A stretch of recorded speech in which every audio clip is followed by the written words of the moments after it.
Oh, I have to, I didn't put up the Gemara yet. I'm sorry. I have to stop a second.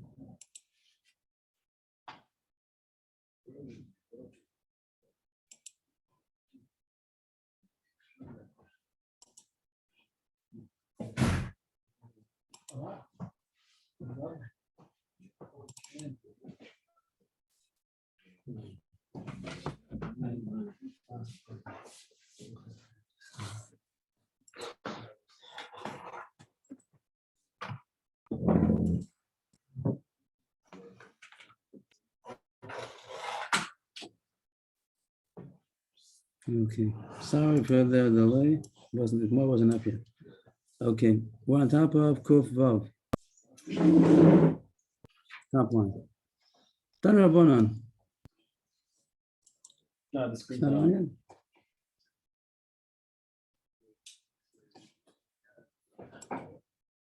yet? Chalitza muteis kshera.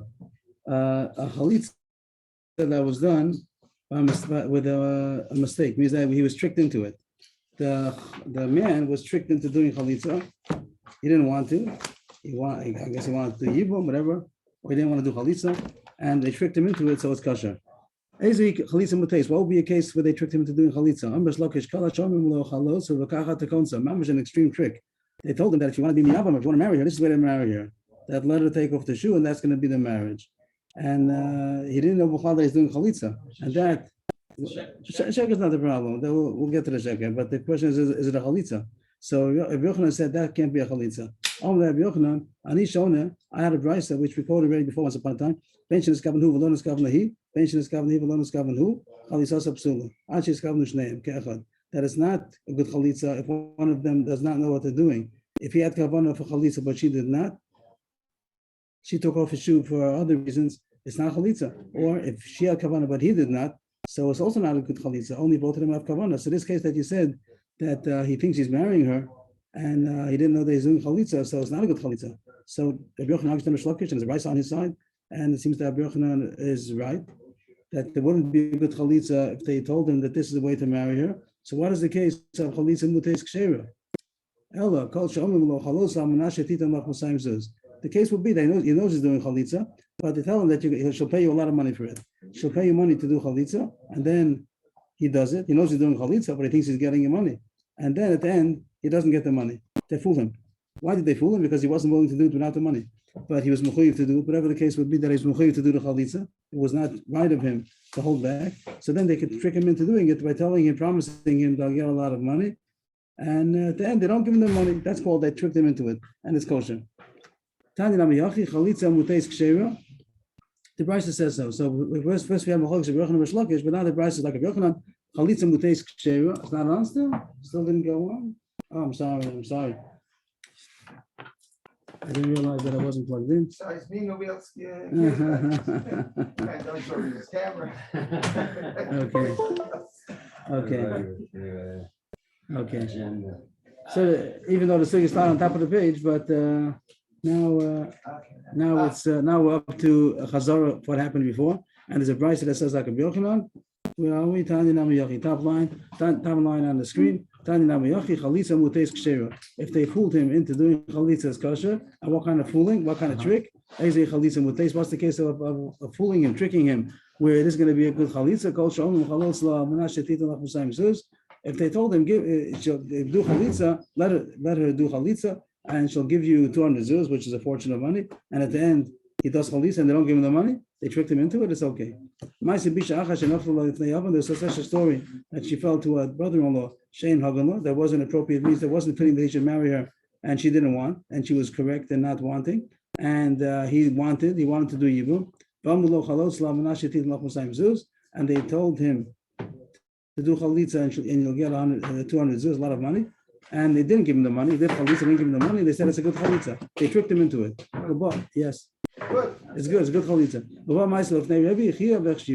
So that's a brisa that says that's kosher. You could trick him. Now the question is, well, this Gemara says it's a good chalitza. Then also you have to talk about why doesn't she have to pay the money? Why is the Tanai not a good Tanai? Means he made a Tanai. If he said almanas, if he just said we promise you, so then the Gemara is fine. that they tricked him into it. He thought he's going to get the money. He didn't get the money. It's still chalitza muta is ksher. But if they said almanas, if they said on the condition, so that's very strong. That I'm making the chalitza on the condition I get 200 shekel, and he didn't get the 200 zuz.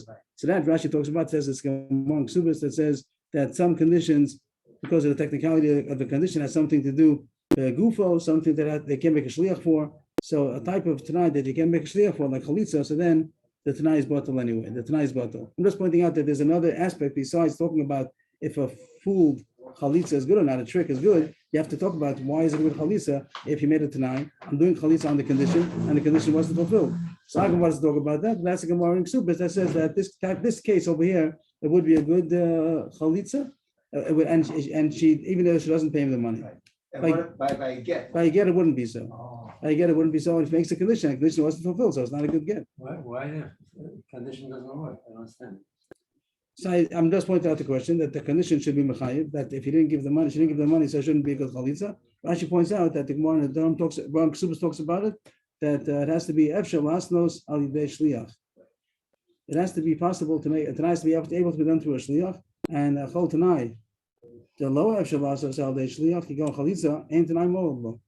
That's the reason why the tanai is not effective over here, because it's the act that can't be done through a shliach. You can't do chalitza with a shliach. It has to be the man himself and the woman herself. So since there's no shliach for chalitza, so the tanai doesn't take effect. The only question is that he was tricked into it, and since he was tricked, maybe the fact that he didn't mean to do it under such terms, maybe it's not a good chalitza. That the Gemara says it is a good chalitza.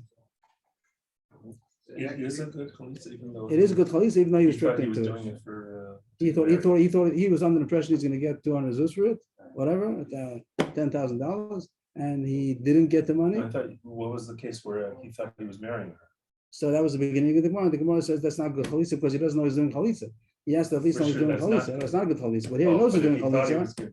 But if he's getting money for it, that is a good chalitza. I see. Okay. Another story, a new story. Another story. Ahu das l'kamed Rabbi Chia bar Abba.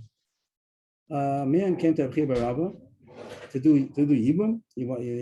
His brother died. Amala biti amodi. So the Rabbi Chia, he said to the girl, to the woman, that she should stand up. The stand up means literally stand up, or it means the point is to go ahead with the yibum, So he wanted yibum, and the Rav said, okay, so do yibum, get married to him. Amalei ima. So the mother of the girl was there, and the mother of the girl said, Yeshivasa zuhi amidasa. It's better for her to sit. It means that the way that she's going to be standing means erect and firm, is if she doesn't do the yibum. Means she was hinting to the Rav that it's not good for her to do yibum. Allah. So the Rav said to the mother, Yadat lay, do you know this man? Like, you have any reason why you think that it's not a good yibum? Amalei in mamonu the chazala the kabbalah mechumina. He's looking for the money. Money means that the yibusha that he's going to get from the yibum. That's what he's in it. He doesn't have the money. Afterwards, he's going to attempt to divorce her. He doesn't want to stay with her, so it's not good for her. So it's better for her not to do the yibum. Allah. So that's really the halacha that all the money, the brother does yibum gets all the. Yeah, we learned that if he does yibum, so he gets the yibusha of the brother, of the dead brother. I mean, it doesn't go to the father, doesn't go to the brothers, it goes to the yibum. Allah lo nichalach. Then the Rav asked the woman, the girl, lo nichalach, you don't want? Amalei lo, no, I don't. So the mother encouraged not to do yibum, to do chalitza, and Rav asked the wife, the widow herself. And she said, yes, I don't want to do yibum. So now, and the man wanted to do yibum, so he's going to trick him. Give her chalitza, and that's going to be the way that you marry her. That's going to be the marriage. He tricked her the way the Gemara first suggested, which the Gemara said that's not good chalitza. But he told her, do the chalitza, and that's going to be the ceremony. He was a big amoritz. He didn't know, the man. And he said that this is the way to marry her. If you do the act of chalitza, it's going to be a marriage. So he did it. The bus of the chalitza amalei hashtam minach yifshalala chalitza chalitza mali saki yechid tishtri lama. So he said it's not a marriage. I tricked you. It's not a marriage. But I'm sorry. He yes. said hashtag what? Yeah, I'll try and translate in a minute. He was telling him that it's not a good chalitza. It's not a good marriage. Marriage is not. But the fact that he did this kind of chalitza, even though the Gemara said on top that it's not a chalitza, if he thought he was doing a marriage, but it is enough. Even though they had no kavanah of chalitza at all, he thought he was marrying her. But it does make that they're not allowed to do yibum anymore. the Gemara did not talk about on top of the page. The Gemara said it's not a good chalitza. Rish Lakish thought it was a good chalitza. Rabbi Yochanan said if you don't know you're doing chalitza, it's not a good chalitza. But it is enough of a chalitza that he can't do even anymore. So Actually, he's running a real chalitza. he needed a real chalitza, but the Rav told the man you can't marry her anyway anymore. Means he wasn't a bad man that he wanted Dafka to paint her. He wanted to marry her. But the Rav said you can't marry her anymore because you did this kind of chalitza, which is enough to passel. So you can marry her. So now let her go. Give her a good chalitza. In the words, Hashta minach ifsalallah. Now she's puzzled to you. You can't do yibum. Chalosa chalitza malisa kiech the dishri lalmus. So give her a good chalitza that she should be able to be mutter to the rest of the world. That was that story. A new story. Because even though he couldn't marry her, she's She's didn't not have chalitza. right. It's chalitza psula. Chalitza psula is enough to passel her from the brothers and any of them, but it's not mutter to go to the marry out. So he had to get another chalitza. But he took away the what was blocking him was they want to marry her. He doesn't want to give chalitza, he wants to marry her. But once he made that he can't marry her, so then he's willing to give chalitza. Understood? Go ahead. In order that she should be mutter to the world. And now he doesn't get the money. No one offered him any money over here. It's a different story. You know what I'm saying? But he doesn't get the brother's money now. If he doesn't Oh, marry yes, her. right. But chalitza, right. But he didn't have any intention for the money. He wanted to marry her. This is not the same story. This story, he wanted to marry her. According to the mother. No, new story. Oh, that's Oh, one second. Did I get mixed up? 1 second. I'm sorry. No, 1 second. Oh, maybe I got mixed up. It's true. Yes, 1 second. Maybe I got mixed up. I thought that we were going further. You're right. He did it for the money. He wanted the money. You're right. He was a bad guy, but he wasn't so bad that he was going to keep her guna. Go ahead, in the case that he really didn't want to marry her and he didn't want the money, then and somebody plays this trick on him, still bottles him from the woman. It still doesn't allow him to do. Yes. If someone did a chalitza psula, so why would they do it to him? The first case I understand because he was into the money. So that was the reason why we don't want why we want to help the girl out that she shouldn't have to do it. What about a Tamim guy who really does want to do it? So, but if they fooled him into doing a chalitza psula, so still you can't do even anymore. They're evil people. People do evil things, but they wouldn't do it here. Business doing it over here, so they're not gonna do it only if there's a reason that they don't want him to do evil. A new story. Papa's sister-in-law. It means the daughter of his father-in-law. It means his wife's sister. Papa's wife's sister is the father-in-law. So the daughter of the father-in-law, which we would call a sister-in-law. So his wife's sister. Naftal of Yavam. So her husband died. I thought Hamoti is my mother-in-law. It is. Hamot. And a Cham. How about a Cham? Chami. Oh, Chami is the Cham and a Chamot. So the sister-in-law of Papa fell before the Yavam. Shein Hoganlah. That was not a good match. That was not advisable that the Yavam should be Miyama. Also, so again, but he wanted to. Also, this Yavam came to. What? That there was a case of Yavam that we wanted to discourage it, but he wanted. The man wanted to do, but we wanted to discourage it. Came to Abaye. So Abaye said the first trick again, that this is the way to marry her. But Rav Papa was there, and he said that Rav Papa asked Abaye, does the master Abaye not agree to what the Rav Yochanan says? What does the Rav Yochanan say? That was top of the page. He said that's for sure not a good chalitza because he didn't mean to do chalitza. He thought that he's marrying. It's not a good chalitza. So he could have done the trick that the Gemara said before, that it'll be enough to pastel, and therefore why not give her a good chalitza? But that's not what happened over here. So Abaye asked Rav Papa, what should I tell him? How should I trick him? Rav Papa said, trick the other way. Trick him to say that you're going to get that she'll give a lot of money, and then we won't give that. Then we'll see. We'll see further. So far, the Gemara didn't say if he's going to give the money or not. Promise him a lot of money. So he did chalitza. After the chalitza, so we told him, maybe Abaye said, gives to pay him the money. He said you're going to do chalitza because you'll give money. So give the money. Amalei, Papa said to Abaye, Mishata anibach Abdallah. She did a Mishata anibach. Mishata anibach means I was joking. Means that when someone says something like that, they can say I was a joke. I said I'm going to give you money. I didn't mean it. And that's what the was going to talk about. That there's such a thing that you're allowed to trick somebody into doing what he's supposed to do. Means of course you can't trick somebody stam, but if they're supposed to do it, Here, the case would have been that he's supposed to do chalitza, not supposed to do yibum. Under the circumstances, it wasn't proper for him to, wasn't a good shidduch. So he was supposed to do chalitza. So you're allowed to trick him into it. And even if you promise him money, you don't have to give it. This is like from the word shota, Yeah, I guess so. Like a shtus kind of thing. shtus. Shata nipach. Those are the words. B'shat ani bach. Those are the words that he told him. I was fooling you. I was making a joke. And he's being a proof that you can do such a thing. Milo Tanya, did we not learn a brisa? This is Baba Kama. Someone was running away from jail. He was trying to run away, and he needed to cross the river. There was a ferry that was crossing the river, and he had to get away from the police. Amalei told dinner about Rani, and he said, "Take a dinner. Dinner is a lot of money, much more than his fee for going on the ferry." And the guy didn't want to do it only for a big sum, and he promised him, "I'll give you $100 to take me across the river." And at the end, he only has a right to demand the real price. Since he's mechuyev to save the guy's life, so you're not allowed to take money. What's it called? Exorbitant. You're not allowed to. Why would he be chayav? Because someone's running away from trouble. You have to save them. I thought he's escaping from prison. Right. The prison here, probably the Goyish prison. The case was it was okay to go. It was okay for him to go away from prison. He didn't have to stay. And he was getting out of he was saving himself from trouble. That he wasn't mechuyev to be in jail. It wasn't a guy who did something that he deserved to be in jail. It was about a guy. He was about a gun and he was running away. So you have to save him. You can take the money that's deserving, but you can't make an exorbitant price. You give other examples over here. Because there's a Jew to a Jew. Yeah. They have other examples over here. This brings down about a sick man and he needs medicine and he wants to ask for an exorbitant price. Also, he could say, "I'll pay you," and then he just pays him the regular price. Maybe it could be with a doctor also. Oh, yeah, doctor could be also over there to talk about that. They talk about that a doctor maybe there's no price for his service. I think that's what Shulchan Aruch talks about it.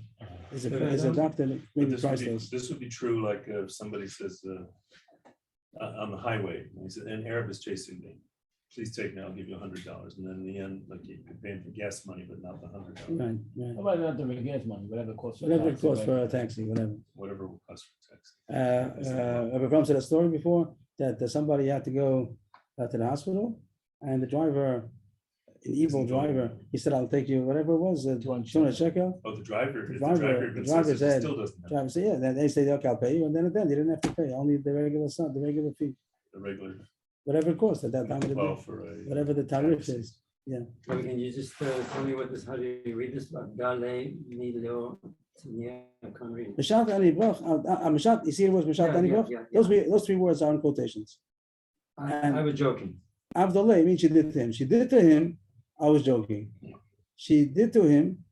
I was joking. I was She joking. did and I was joking. She did. She pulled the "I was joking" trick. Oh, it was the woman, it was the The Yevama that said that I'm going to give you 200 zuz. She did a "I was joking," and Agmar brings a proof that you're allowed to do such a thing. There's such a thing. Someone's running away from jail, and there was a ferry, and he said, "Take a dinner and take you over." And the Choro, he only has a right to collect how much the price is. You see that I have a right to say I was joking. Here too, I was joking. So the Gemara seemed to say the same thing before on top of the page also. It wasn't so explicit. But when you make this Tanai, at the end you don't have to fulfill the Tanai, the Chalitza is still good, and you don't owe the money. So Abai was very impressed with Papa. Abai asked Papa, "Where's your father?" He said, "In the city." "Where's your mother?" "In the city." So Rashi says that Abai was very impressed with Papa that he was so smart that he understood such a thing to how to make the Tanai. Which Tanai not to do, which Tanai yes to do, and if you do this Tanai, you don't have to pay because of a Shat Anibach. So he said, you must be well taken care of. You must be well taken. Your mother and your father are all taken care of you. So here it says, because Abai had that eye on him, so they died, like an Ein Hor kind of a thing. Not that Abai intended that they should die, the Yavid says, but the fact that it was like an extraordinary thing that a Papa said, an extraordinary smart thing, and Abai was so overly impressed. It was like an Ein Hor. Not that he had an Ein Hor. You see a Chiddush over here according to this, that even if a person doesn't intend with his eye that the person should be bad, just as he's extra surprised that a person has such a genius or so rich, whatever it might be, so it could cause effects. I'm to the sorry, who person. died? Who So died? the parents of Papa, Papa died. the parents of Papa. He said, you seem to be so well taken care of. He died or a papa died? Shchivan, the parents died. Oh. Yeah, but who? It needs explanation, but that's the words of the Gemara. So if it's true what I'm saying, so it means that I know it's more a papa than his Yeah, but parents. wasn't he giving him a compliment? He was raised so Yeah. nice. when he's so like like he's so matzliach, he's like overly matzliach, like such a smart thing that he knew so much. So And that goes on. it's his standard out. parents. So your parents, that's Oh, what he says. because- Like your parents are taking good care of you. Your parents are really supporting you, whatever it might be. That's the reason for them to So die. hard to me. So let's go line It's like hara. a pro- So I know, it's it's called yeah. an Ein Hara. So Ein hara, I always thought means that if someone wishes you bad, he Mhm. sees your success and he wishes you bad. According to this, comes out that even if someone doesn't wish you bad, just that it's amazes people. Someone who people are amazed that he's so successful, it also can boomerang and cause Ein hara. Like it could be such a thing. How does Ein hara work?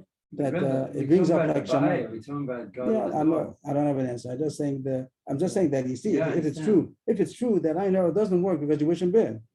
Just I when thought you're he was amazed. jealous. But so also Oh, Cornelius was something something. that's overly out of the extraordinary, out of the arena. Like wow, somebody's overly. So Teach it could us some cause. Miriam Musa Haskell, there's something to learn from this. So I We're would not think to supposed learn- compliment people. No, We're you're not be supposed to. excited No, by I think the people. point is you're not supposed to try not to stand out. Try not to stand out. Try not to stand out. I mean, but Papa was very humble. He was just giving over. Yeah. So again, I'm not saying it doesn't say any time on anybody over here. I don't know. That's in the Gemara. I didn't see I anything mean, we more. know that Rav Shimon, when he came out of his 12 years with his son Eliezer, Shalom, when they came out and they saw the farmer and he was spending his time, and they looked at him, he turned into a pile of bones. So, it's for this I didn't, my Chazal, you didn't create you. I didn't bring you out here so you can destroy my world. Yeah, And here, they here, had to go back for another year. There was a big. there they were looking at them badly. That what are you doing? Like it was the time he was coming with criticism. Here it's not a criticism, but it's just that Right. outstanding, very outstanding. Someone's very outstanding. I think the point might be about in her that someone's outstanding, so it causes like the records to be opened. And Shemaim is everything deserving, and it's any time like it opens up the records. I mean, let's But be I don't know honest, more. my Papa was a giant in Torah, and his Yeah. parents must have been very highly Yeah. I don't. developed people. I I'm bothered by have to, this have to story say that I very don't much. know. I don't know more than the words, and that's That's what the right. words. I mean- Plus the Yaakov throws in that he didn't mean he didn't wish him any bad. Yeah. That's the words of the Gemara. I don't know. The Gemara continues about more about a tricked chalitza. What have we done so far? That a tricked chalitza is good. Just to sum it up, a tricked chalitza is good, but it has to be that he intended to do chalitza. If he just thought that he's marrying the woman, it's not going to be a good chalitza. It is going to be enough to passel. He can't give him anymore, and then maybe he has no reason not to do chalitza anymore. Maybe I do chalitza. If they do the trick and say, I'm going to give you money, so at the end you don't have to give money because Mashat Ani Brach only can take the regular fee. Here there's no fee for chalitza, so you don't have to pay for chalitza. So you don't pay the money and the chalitza is still good. And that's the halacha, it seems. The Gemara continues about get.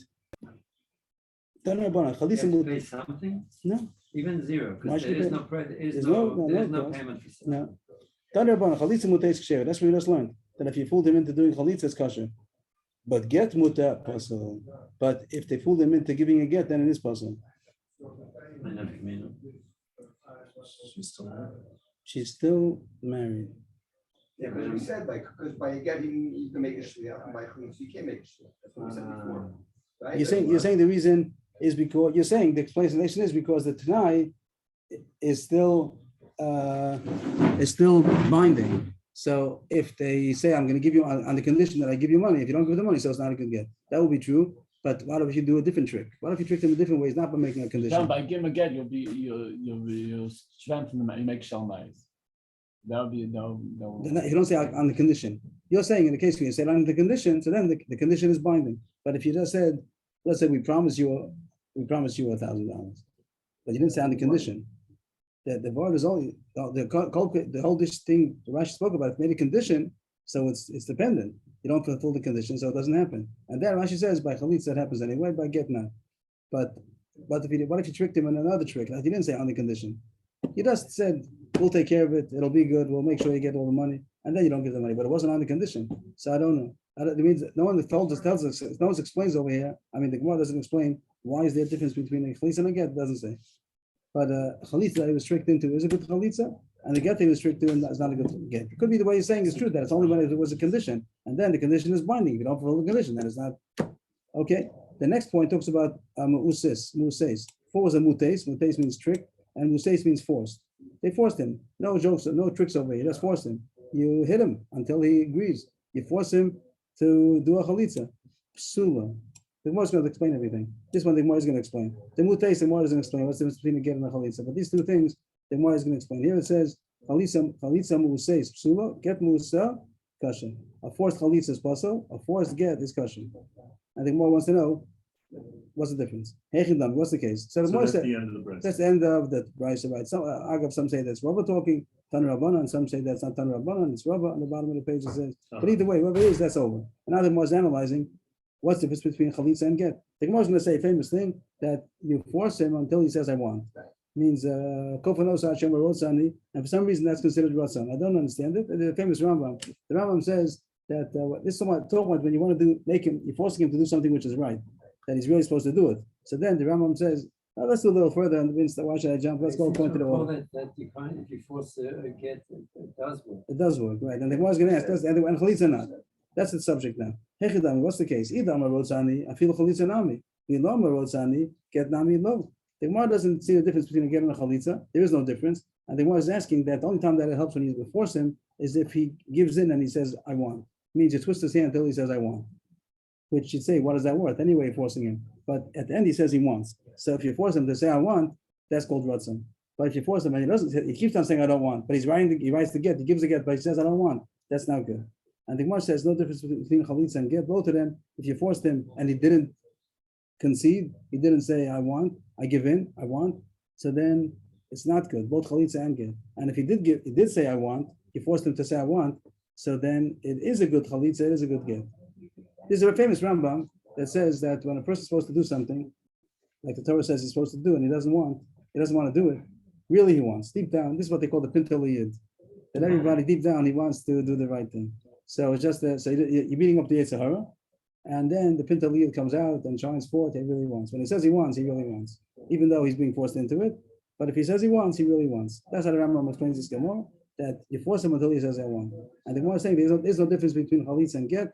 Both of them, if you force him to say I want, and at the end he said I want, it's a good chalitza, it's a good get. If he didn't say I want, so then it's not good. Not by a get, not by chalitza. That's what the Gemara is going to say.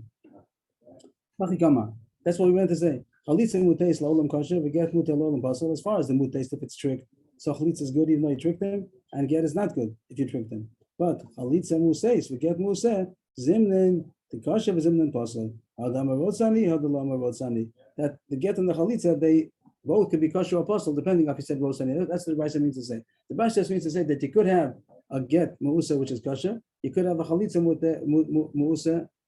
How does it go? You could have a chalitza musa, which is possible. You can have both. You can have both by either one. It means there's no difference. The Brisa means to say about mutes, there is a difference between a get and a chalitza, but by a forced, there's no difference between a chalitza and a get. Both of them could be kosher, both of them could be possible. If he gave in and said I want, then it's good. If he didn't give in and say I want, then it's no good. And now it brings this Brisa about rotzani, the Tanya. One pasuk says Yaakov Osa. The pasuk is by korban, nothing to do with chalitza or get. Now we're going into a korban. Yaakov Osa. Yeah, Yaakov. So he should which the Gemara is downstream. L'chora means we force him to bring the korban. That you force him to bring. If it's chayv korban, you force him to bring the korban. That's what it sounds like. That it's you force him. There's another pasuk that says no. They has to agree to do it. Okay, so how do you reconcile the two pasukim? You force him to want. He has to want, but you could force him to want. How do you force him to want? You twist his hand until he says I want. And then it's good by a korban, and also it's also good by a get. If someone's supposed to give a get and he doesn't want to, Lirtzono is it from a pasuk? yes. That's the end of that Gemara. New So Gemara. what's the Muse again? Blue says forced, and you could force, if you're forced to do the right thing, and he said, I agree, I want, then it's good both by get by chalitza. If you force, Mutan? what? What's mutan? But this means you tricked him. Oh, true. That was the beginning of the whole page. Oh, that's the whole. That was also before about trick. Now we're talking about Musa. and we say there is no difference between get and chalitza. Both of them, if he agreed at the end, he said, yes, I do want, you forced me to want, now I want, then it's good by chalitza and by get. If he didn't say I want, then it's not good, not by chalitza, not by get. The question will be that all of this forcing, it has to be that Bezdin forces him because to do the right thing. Means if Bezdin forces him not for the right thing, because they have some ulterior motive, then it's not a good get. It's only good get if they're forcing him to do what the Torah says he's supposed to do. So then if he agrees, so then it's a good, then it's called Ratzon. The Bryce one is in the says Psula is because he didn't say I want. Right. And when it said, and then for the get where it said it's kasher, it's because he said I want. Right. And there's no difference. It doesn't mean to say that it could be, you can find both ways. It doesn't mean to say that this is always kosher. It means that it's the opposite of before, that here, it could be the opposite. It could be that sometimes just show that there's nothing standard over here to say this is kosher, this is possible. But the Reisha didn't. Right. Over there meant that this is always kosher, this is always possible. The fourth case, Torah. that's the same. That's just the oral Torah, remind us. That's because it's the oral Torah. No, I think it's more because that was the style that they wrote it. There was a little bit, you have to edit it a little bit, but it means that that's what we meant to say. That this is not necessarily good. This is, They wrote it that way. They wrote it that way, so no, You'd have to make. it could be, but I wouldn't have to say it. It means that whenever you have these misunderstandings, it means that that wasn't what was meant. It was meant that this could be kosher, this could be possible. Even though we say in this first case, this is always standard across the board, this is kosher, this is possible. Here it's not across the board. Here it can be the opposite even. Understand? So in the case where it's similar is mutas. Why? It's the place where they both get and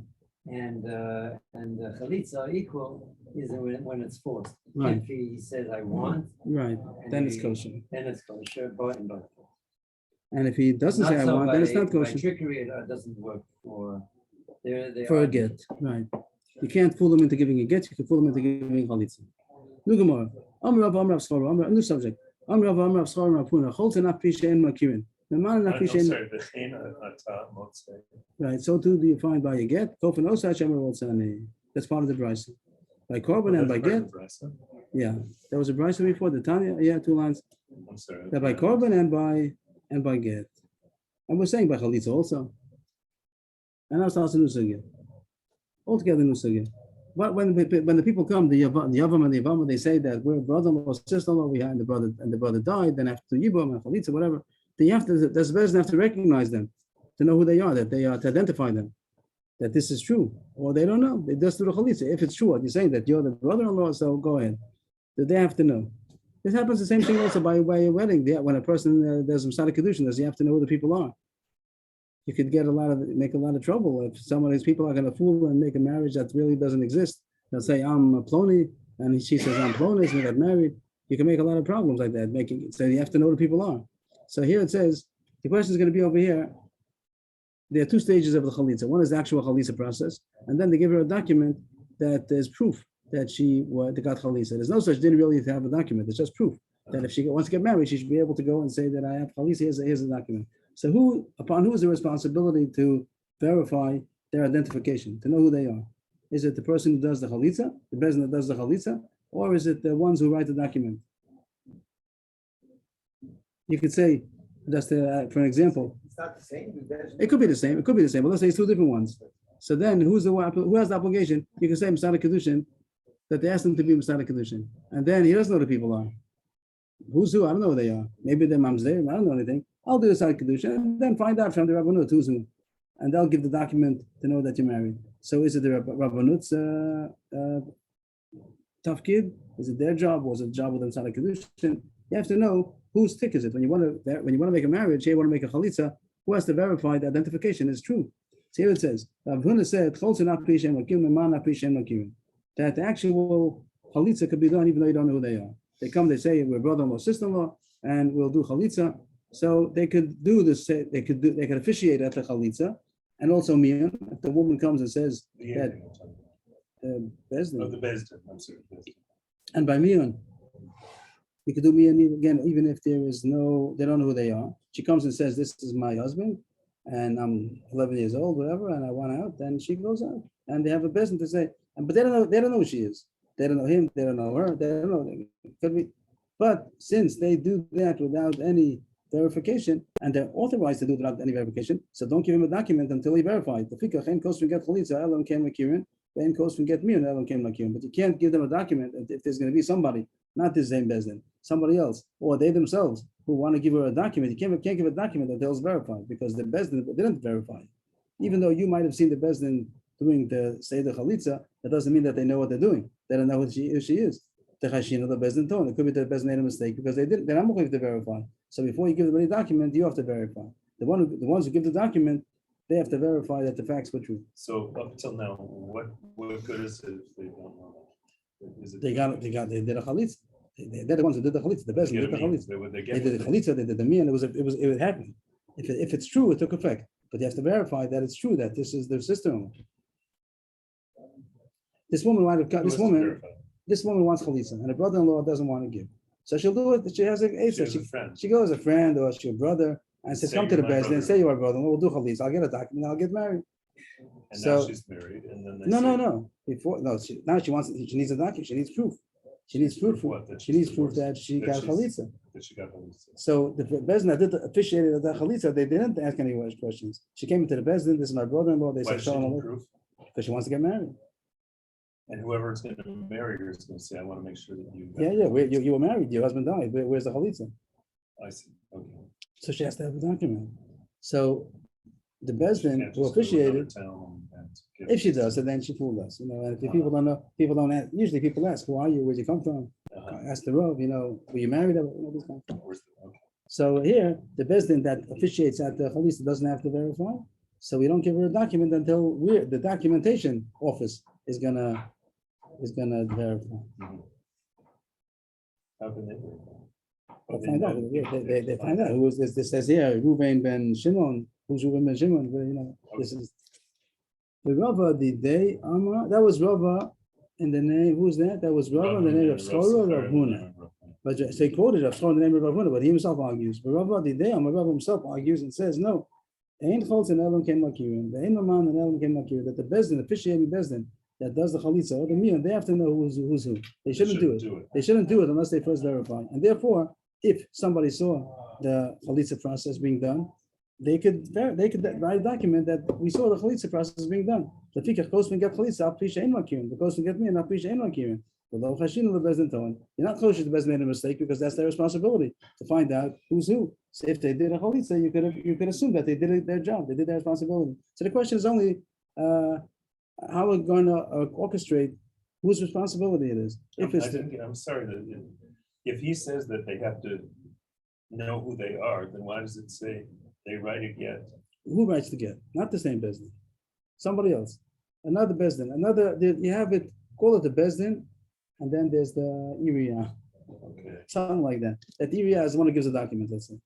And that's the Rabbanut and the So area. therefore, the area can write the get or the. If they have testimony that the bezdin gave, did the chalitza, Oh, then they can do it even though they don't. They don't know, because they the don't bezdin recognize must know. Because the Bezdin The said, bezdin- and they only and they did do- it because they right, reckon, okay. I would divide this like, you can call, nowadays it's called the Rabbanut and the area. The Rabbanut officiates at the chalitza, and then the Rabbanut, then the area has to give her a document that she's, And if the rabbinate says it was done. then so they can say, the can rabbis give did it to everything they're them. supposed to do. But if the rabbis say it's not our responsibility to figure out who's who, because we just did the process, but you find out who's who. So that's just a question of division of responsibility. Do you give it to the Rabbanut, do you give it to the area? More or less, take my mashal, the grain of salt. Very good. Now we get to the beginning of Masechet Yevamos. This is like, Masechet Yevamos. we would have put this as the Yeah, first this- one. And this is how you do chalitza. How do you do chalitza? So today I have a show and tell. Oh, yeah. Sure. So I got this, I don't remember where I got it from, but it's pictures of a chalitza process. Oh, wow. Where is that? You can do the next page.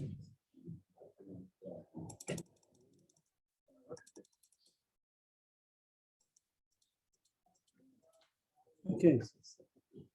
It's not a slideshow. Wow. I put up a sign, chalitza, Eitzel Lagayvit, Shlita, Kol Bezos Noshim, Ayom, B'Shot Hanukkah. There's gonna be a chalitza taking place today, and there's this Noshim at 10 o'clock. They make an announcement, people should come. They do want people to come, that it should be before soon. We saw that you have to have, we said that you really only have to have 2 more people, the Bezdin plus 2 more people, we said. But they try to get more people.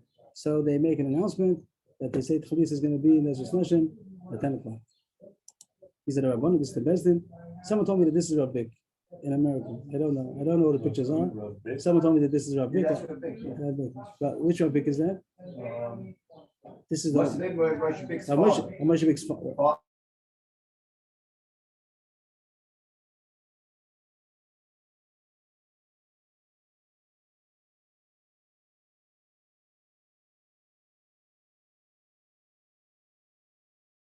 That's doing chalitza. And this is the shoe. Yerushalayim? I was told this in America. I don't know if it's Rabbik. Then here's the shoe. We'll see the shoe. We'll see more pictures of the shoe as we get Maybe, are along. you able to show it? We don't see it on the screen. Oh. I'm Thank you sorry. very much. Thank you. Let's start again. How come it looks white? What is it covered with leather? I will see some better pictures. This is the best that I have. I'm sure you can get better pictures also. What is that? Whose size is the shoe? So the Bezin has a shoe.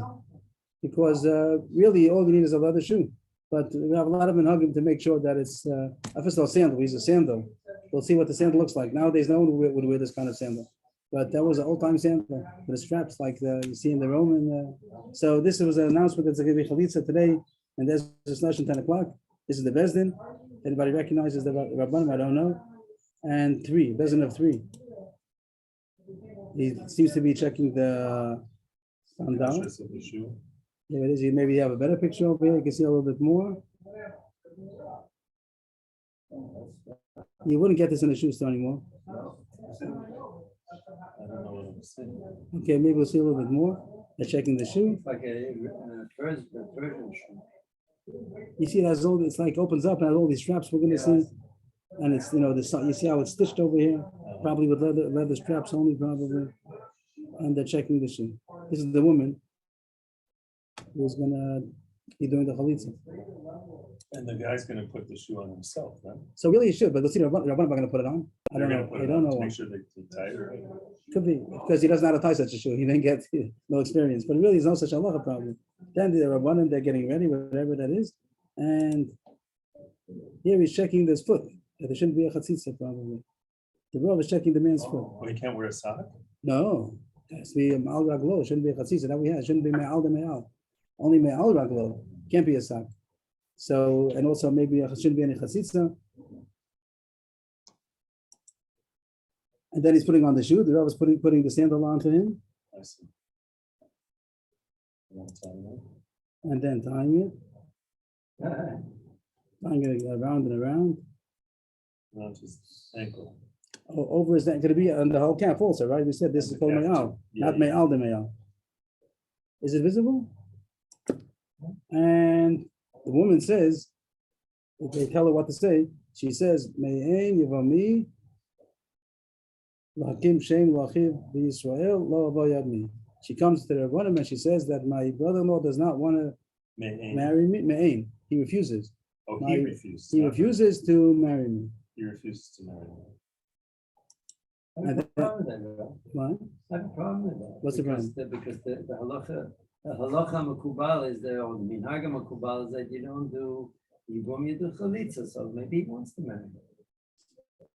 He has to not want. He has to not want to do yibum. So we tell him don't do yibum. So now he doesn't want to anymore. This is the process of chalitza. You want to say, what if he says I want to do yibum? It's okay. Go into the next room. We'll talk to him. Here, this is the case how to do chalitza. The chalitza process is that this is the brother-in-law, Right. and he says lo chafasti lekachta. He says I don't want to take it. This is the brother-in-law. And then she takes off. She unties the shoe. Oh, she That's her. She's untying the shoe. She unties the shoe. The couple of pictures over here. There's a couple. I don't know. It winds again around. I can't see, but she's untying the shoe. Seems to be a big process of untying, and then she takes off the shoe. Oh, she has to take. She takes off She the shoe. physically takes. The it. cholzan alo is going to be to untie it and to take it off. We had it before, Okay. and continues taking it Take off. It's like the mother say he's supposed to press his foot down, like it's supposed to be that she doesn't slip off, that she should be taking it off, and then she spits. You're probably fun of. At this point, is there hair covered? She's a married woman. She was a married woman. She's a widow. Yeah, She's she's a got a widow. shake on. and she spits in front of him. Doesn't spit into his face. She spits in front of him, and she's spitting. I think the reason why she's gonna here it seems that she bent over in order just to spit on the floor, or we'll see soon that it's important that she shouldn't be higher than him. It should be in front of him. We'll see soon in the Gemara, today's Gemara. She spat. They will show a picture of the rope over there. Not that I see it, but somebody wrote over there a rope. You see over there? There it is.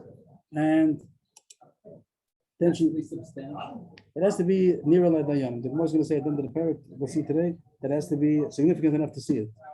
And then she says, and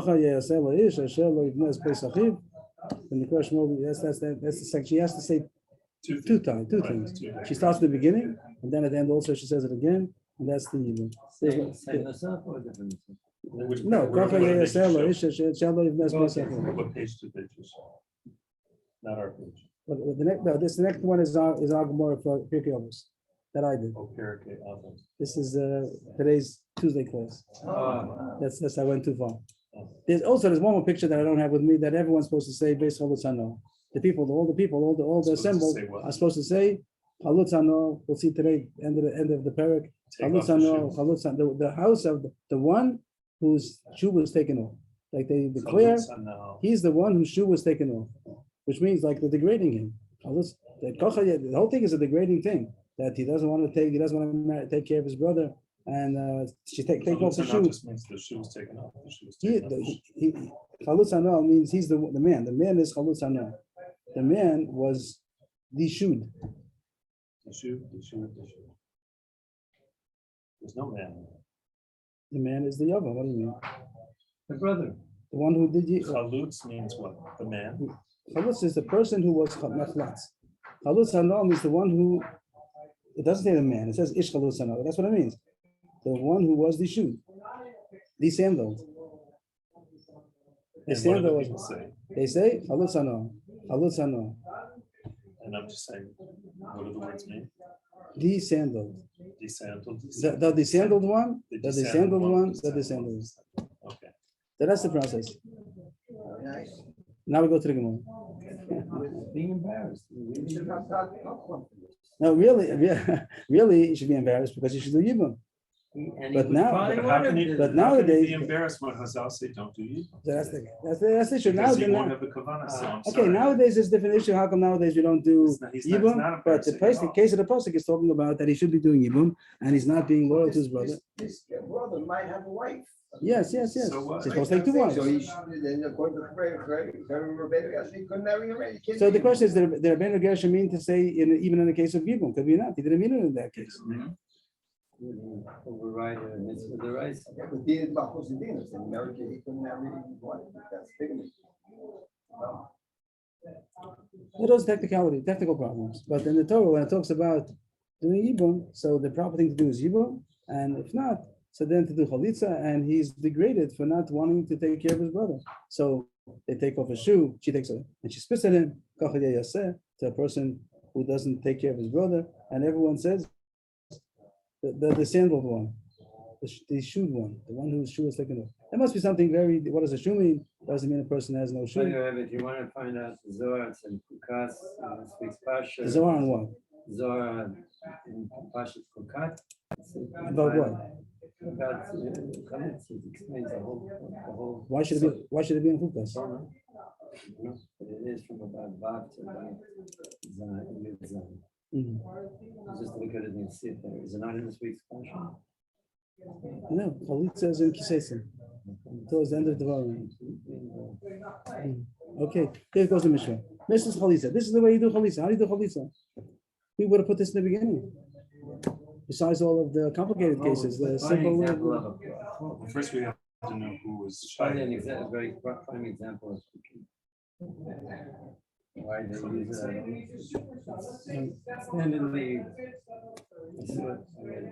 Bahu v'yivim told the Bezdin, he and the sister-in-law come to Bezdin, the brother-in-law and sister-in-law come to Bezdin, and they give him a proper counsel. Should he do Yibum, should he not? That the elders, she goes to the elders, the pasuk says, and she says, He doesn't want to do Yibum. They call him and they speak to him. They speak to him either to convince him to do, encourage him to do Chalitza, or they encourage him not to do Chalitza, yes to do Chalitza. You're saying this is in Kitzitze? He says it. 125. The Omeres, many of Amila, let's just try the.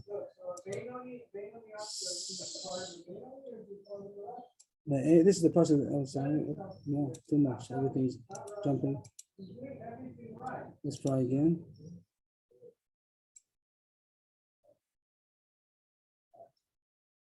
No, okay, I'm not sure why. Okay, let's try. Yeah. Oh, okay, I know why it's not letting me. Okay. This is the person that she says. She says, my brother-in-law does not want to establish a name for his brother in Am Yisrael. He doesn't want to take me as a sister, as a sister. He doesn't want to take me as a wife. And he says, he replies, take a different color for him. Different color, he responds. He says, Lo, Fafatzti Lekafta. These are all psukim in the Torah. She says this, he says that. And they say it in Lashon Kodesh. Lashon Kodesh are you? Kafta means you. Which word? The kafta, to take her, to take her. To take her. Take her. I don't want to take her. Right. Well, Lashon Kodesh are you? They say it in Lashon Kodesh. They say it in Hebrew. They shouldn't say it in English or other language. They should say it in the text that the Torah says. And then the woman, she approaches him in front of the elders. That's all part of the pasuk. And then she takes off her shoe. And then then she spits in front of him. That's all the pasuk. But it's putting into the Mishnah to say that the pasuk says. So she says this, he says that, and then she takes off his shoe and she spits, and then it throws in the yanam, which is be significant saliva that should be able to be seen. The yanam see the saliva, it shouldn't be a mashu. And then she says again, then she speaks up and she says, so it should be done to the man that does not build the house of his brother. That's here how they used to teach them to say the psukim and not to continue the pasuk. But the pasuk continues, and Makri means what? To say. Hikra is to, when you make somebody else to be, when you, like the man who was telling the woman what to say, he's called the makri. Like Berchas Kohanim, the Chazan says he's the makri. He says what to say and they repeat it. So here the person, that man, who was, till here, they used to teach what to say, and they stopped there. There was a story of a chalitza that Rabbi Hokin officiated at under the elm tree in Kfar Eitam. He finished Kal Parsha. It means he told the woman to say the continuation also, which reads like this: so the woman, according to Rabbi Hokin, would have finished the whole thing. She would say, that she would say it also. In the Pashup Shot, she doesn't say that. That's what the pasuk is already narrating, that after she did this, so then this family, the house, the man who didn't do Chalit, didn't do Yibum, is called, from now on, he's going to be referred to as the house of the one who was the Shud. But Rabbi Hokin has told the woman to say it also. He put it into the text. The recitation of the woman also includes the end of the pasuk. And that became the minhag. Once Rabbi Hokin did it, so then the minhag came that they finished all parsha and also to say, can you just translate that? Which one? Or can you just explain how that is in the words? Until here, they used to. Where it has the nikra. Let's see, who's Gomrim Kala Parsha, the nikra means what? That is the pasuk. If you look on the screen, you see that's the pasuk. That's the quotation of the pasuk. On the nikra. The nikra shemo. The Yisrael, based on the everything that's highlighted is the pasuk. The nikra shemo in Yisrael, based. Maybe I should get the pasuk onto the screen. That'll help everybody. Maybe let's get the pasuk on. So who says that? So let's get that? Yeah. So that really she doesn't have to, but Boken has told her to say it, and then that became the minhag that they say it. In other words, kacha yaseh le'ish asher lo yivneh es beis achra v'nikra shemo b'Yisrael beis chalutz v'mahana. Right. So she says the whole thing. Right. And really she doesn't have to, but he said that she should, and everyone started doing that. Okay. So we're in Devarim. Let's get the pasuk over here.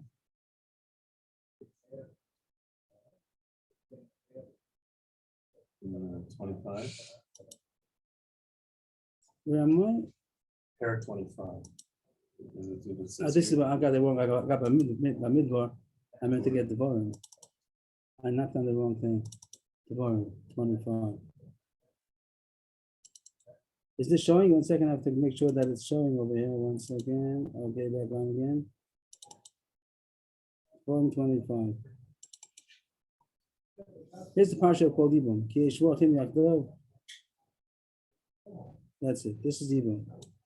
The two brothers are living together, and one of them died. He has no son, so the widow should Living not. together means at the same time. What? What is living together? Yeah, okay. At the same time. That's already drash, that it wasn't Achiv Shalai B'Olam or something like that, right? And why they have to be living together? What's Okay, that? that's already back in the second paragraph. Okay. And he doesn't have a son, so the widow should not marry out to a stranger. Her brother-in-law should have relations with her and take her for a wife and be miyabu, do yibum. And the firstborn, that's being the pasuk on the pasuk, the firstborn that is born should be established on the name of the dead brother, and his name should not be erased from Yisrael. And here's where we start. And if the man does not want to take his sister-in-law, so the sister-in-law, the widow, should go to the bezdin, to the shar, to the elders, and she should say, my brother-in-law, this is it. She says, my brother-in-law does not want to establish his brother for his brother a name in Israel. He doesn't want to marry me. So the elders call him and they speak to him and they say, he says, I don't want to take her. After they finish speaking, he still says, I don't want to take her.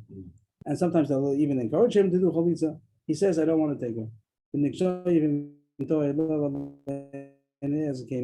Then should approach him to the man in front of the elders, and she should take off his shoe from upon his foot, and she should spit before him, and she should speak up and say, so should be done to a man that does not build the house of his brother. And really, she could stop talking over there. And then the pasuk narrates, that this household should be called the household of the one whose shoe was taken off. I see, which is it.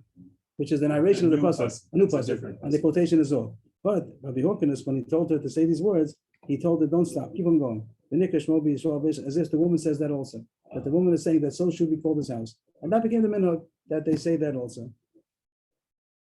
Is there a time factor in doing Yibum? No. But she can't marry out until she gets chalitza. But they don't have to do it immediately. The Gemara continues, the mitzvah b'dayan v'lo mitzvah b'talmidim. Here it's talking about the pasuk that says that it should call out. Who's supposed to say? Who's supposed to say based on what's no? Now we're not talking about that she says it. That was she shouldn't have to say the pasuk really. But now it says that the name should be called based on what's no. Who says that? So the Tanna Kama says mitzvah b'dayan v'lo mitzvah b'talmidim. Only the dayanim, the three dayanim that was supposed to say chalutza no. Rabbi Yehuda Omer mitzvah kol talmidim shem loma chalutza no. It's a mitzvah on all those that are standing over there to say. And that's what they do. Everyone that's standing after the whole procedure, they say chalutza no. And the Gemara is going to say that. I'm Rabbi Yehuda mitzvah chalitza korah. Just go on this. This is like say that what to do. Korah, v'koreh, chalitza, so kekes, rokika, v'korah. How do you do chalitza? You want to have a simon to remember that she says, she recites the pasuk, he recites, she takes off her shoe, she spits, and then she again recites. Which we have the Mishnah. And then one says, Michael Mashmalan, but that's the Mishnah. He just made a shortened version of the Mishnah. That's telling us that it's a mitzvah to do in this order, but it's not essential. It's not ma'akid, not critical. Even if you change the order, the proper order is to do first chalitza, then rukika. If you change the order, it's good. It's kosher, even if you didn't do the right order. New Gemara.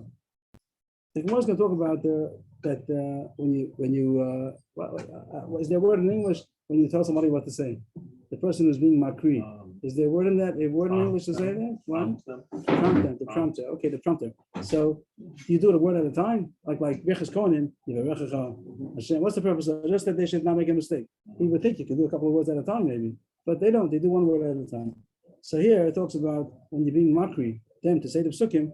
Here we saw in the picture. They shows in the siddur. She reads it from the book, in the Chumash. But if you're being makri, so it says how should you do it? One word at a time, two words at a time. Here it says it's not so here. Rabbi, how the mikri get chalitza? The word get chalitza is a little bit difficult because it's not a get chalitza. It's just the precious chalitza. Someone who's prompting the woman what to say. Well, literally the low L'chudei, and Avo Yavmi L'chudei. I'll have to highlight that.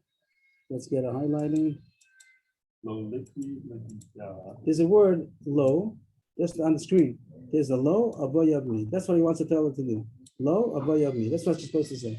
So he's saying, say it all together. Don't say low.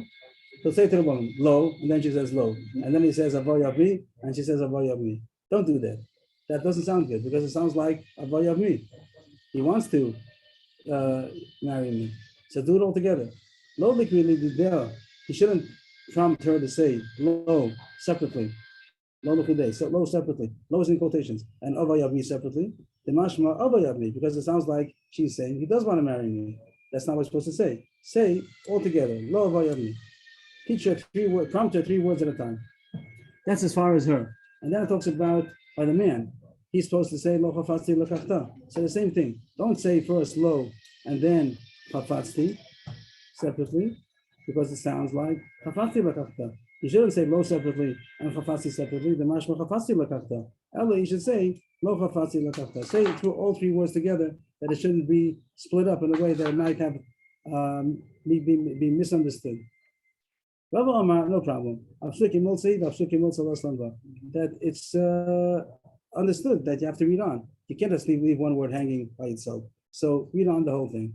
So he holds that even if you would say one word at a time, it's also understood that it goes together with the word before. If you said low, if you said low, so it doesn't have any connotation by itself. It must mean low of me. So he holds it's not pain. Rabbi said, make sure you say all these words together, and Rabbi said it's not a problem. Rav Ashi found Rav Kana that he was doing Yibum, he was officiating at a Yibum, and the woman wasn't able to say the 3 words. He was trying to, she didn't know Hebrew probably, and 3 words in a row was difficult. So he was doing it again and again and again, and he was having difficulty, the 3 words, to get all 3 words together. And she couldn't do it. And she couldn't do it. Doesn't know like Rabbi says you can do one word at a time. You're doing like a bite, all 3 words together. Don't hold like Rabbi that you can do each word separately. Rabbi's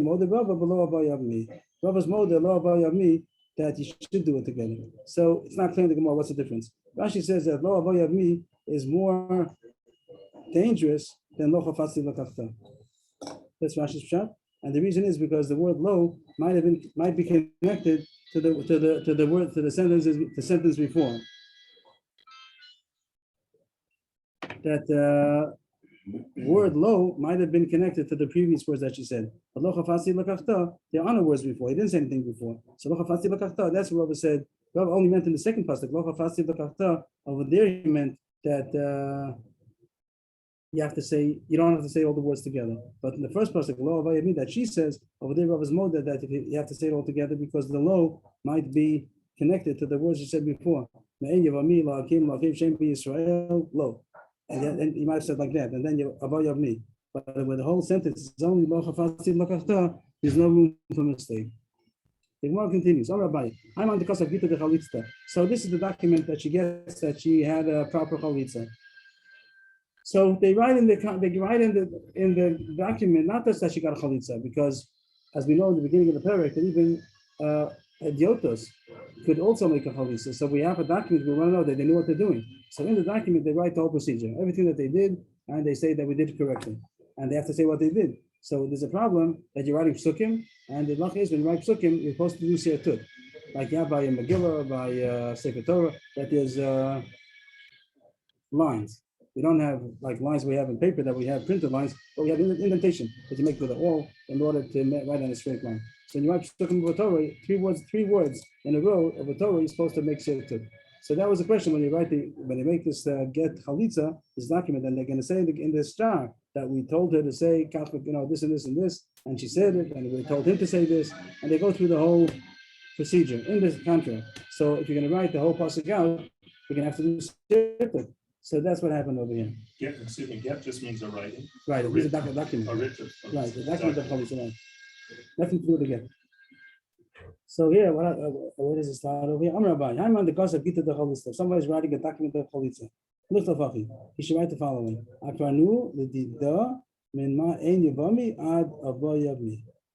We told her to say from the words me'en yevami until the words abo yevami. So you have 3 words each one. It's only 2 words, only 2 words at a time. Me'en yevami.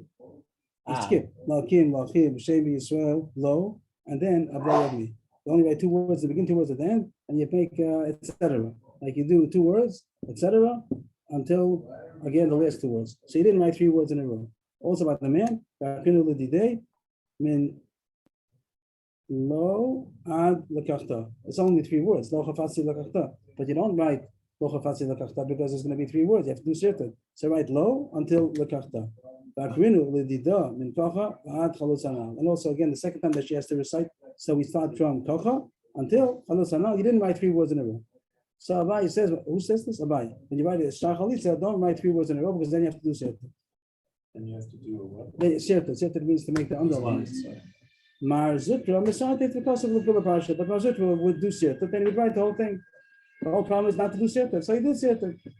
Maskif Lam Mar Bar Idi, another problem, that you're not allowed to write a psukim in the Torah. Not forget about the certain, you're not supposed to write Torah about Shabbat if you're not writing a whole Sefer Torah. The Lachas like Mazutra, that you do write the whole thing. And the Gemara doesn't answer why are you allowed to do it. The Gemara said you're not allowed to write it. The Gemara doesn't answer. So Rashi says the Maski is that you're not allowed to write. Right, you're not allowed to write Torah Shabbat only for writing a sefer. You're not writing a sefer Torah now.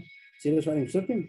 Nowadays we write psukim because Eis Lasos Lashem, emergency measures. We're really not supposed to.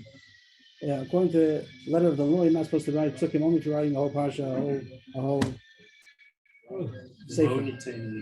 It's not given. It's not given. It's not permitted to write. Period. That's the kasha. And it doesn't say what the answer is. It says Allah is like that. You do write the whole thing. And why does it say why? Why is it permitted? It's like Marzutra just said you do. You do right. It doesn't. So Rashi says that here you're not coming to write the pasuk. You're coming to say what she did. You're saying that they did this. She said this and this and this. It happens to be she said the pasuk, but you're not coming to write a pasuk. You're coming to write. You're coming to write what she said, and it's true. She said the pasuk, but that's not what I'm coming to write. The Gemara continues. Amar Abaye. Yokika v'paltatu aruah. The loss is overlooked. What if she spat? But the wind came and blew it away, and it didn't come in front of him. It's no good. It's not a good rikika. It has to be the chalitza is still good. The pas like a rikika that rikika is not ma'akev, but it wasn't a good rikika. What? Because it wasn't. Because it has to come before him. That's what I was going to say. It has to be in front of his face. It doesn't have to be in his face. It has to be in front of him. And this, the case wasn't there right away that she spat and the wind came in a way that it wasn't even in front of him. We'll see the case in a second. My time of Yaakov B'Fanavina has to be in front of him, and it wasn't in front of him. Hilkach, who are he goes if he's tall and she's short, the word good says short. He's tall and she's short, and when she spat, as soon as she spat, it was ready in front of him. And then the wind came, no problem. It's good enough. That Abai didn't have a problem with it because it wasn't in front of him. But here, who goods? But if she's taller than him, and when she spat, it was not yet in front of him, so then it's not kosher if the wind blew it away because it never came in front of him. That might be the reason why I didn't see the halachas in Shulchan Aruch. That might be the reason why in the picture the woman was bowing. Why was she bowing? Because she should be shorter than him. She should be lower than him. I'm not sure if that's the reason, but maybe that's she wanted to spit on the floor, so she bent over. But here it says that if the woman is shorter or taller than the man, so they have to make sure that the spit goes in front of him. Not right away, it falls down. But if it would have been blown away before it came in front of him, it wouldn't have been a good spitting. So that's why if he's short, she should bend down.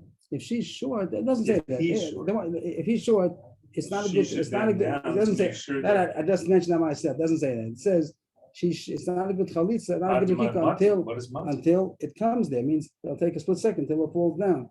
Oh, because it has to be b'fanav. She did it b'fanav. She did it a bit higher, and then the power of gravity is going to bring it down. Okay, it'll get there. But if it blew away before it got there, then it's not. I see. I just added on. Maybe that's the reason why she bent down over there. But that's my own. Don't take it so seriously. Amar v'hadar as bina demoti l'hadayape v'hadar. Then it can go. Then it can fly away. But first, it has to be in front of him. What does that mean? The spit. There's a wind coming. In front of, it doesn't have to land on the ground. No. It just, even if the wind blew it away, but it was in front of him before. That's good enough, right? It doesn't have to go on the ground. Usually there's no wind. They're inside a room, there's no wind, so it goes on the ground. But it doesn't have, and they show it on the floor. I don't understand. If she's standing in front of him, how could the wind blow it away and it wouldn't be in front of him? Isn't her mouth in front of him? If she's taller than him, then it's not. Oh, then the wind component before it fell in front of her. Okay. It was a very strong wind, and she's very tall.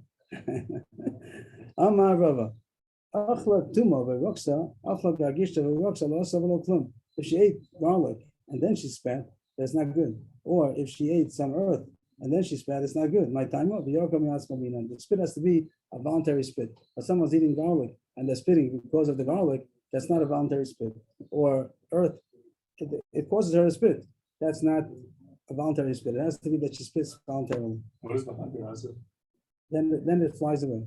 The Oh, spit, I see. the saliva. As long as it was in front of him. And then it could go. Okay. Amar Rav Achla Tuma is shum, garlic. She ate garlic and then she spat, or she ate earth and then she spat. It's not good. It's not a good spitting. Why? The Yorka, it says that she should spit. She should spit. But not that it happens. If she eats something bitter and she has to spit out, that's not her voluntary spitting. That the animal have to see when the spit comes out of her mouth. That's not on the floor. You have to see the saliva coming out of her mouth. Oh. The Yorka. The person really says she should come. She should go to it. She should approach the yavam in front of the elders, and she should spit. But with Ashling, they put them together in front of the elders, in the eyes of the elders. She should spit. They should see the spit. They should see her spitting. So the picture really didn't mean anything that you showed, that it had spit on the floor. Right. That was It just has nothing to do with right. it. It could have had to gone. do It could have with been coming out blown. of her It mouth. could have been blown away in the wind. It could have been. It could have been blown away. We didn't see it even afterwards. It could be we don't have it afterwards. Evidence. Here's a spit. It could have been blown away.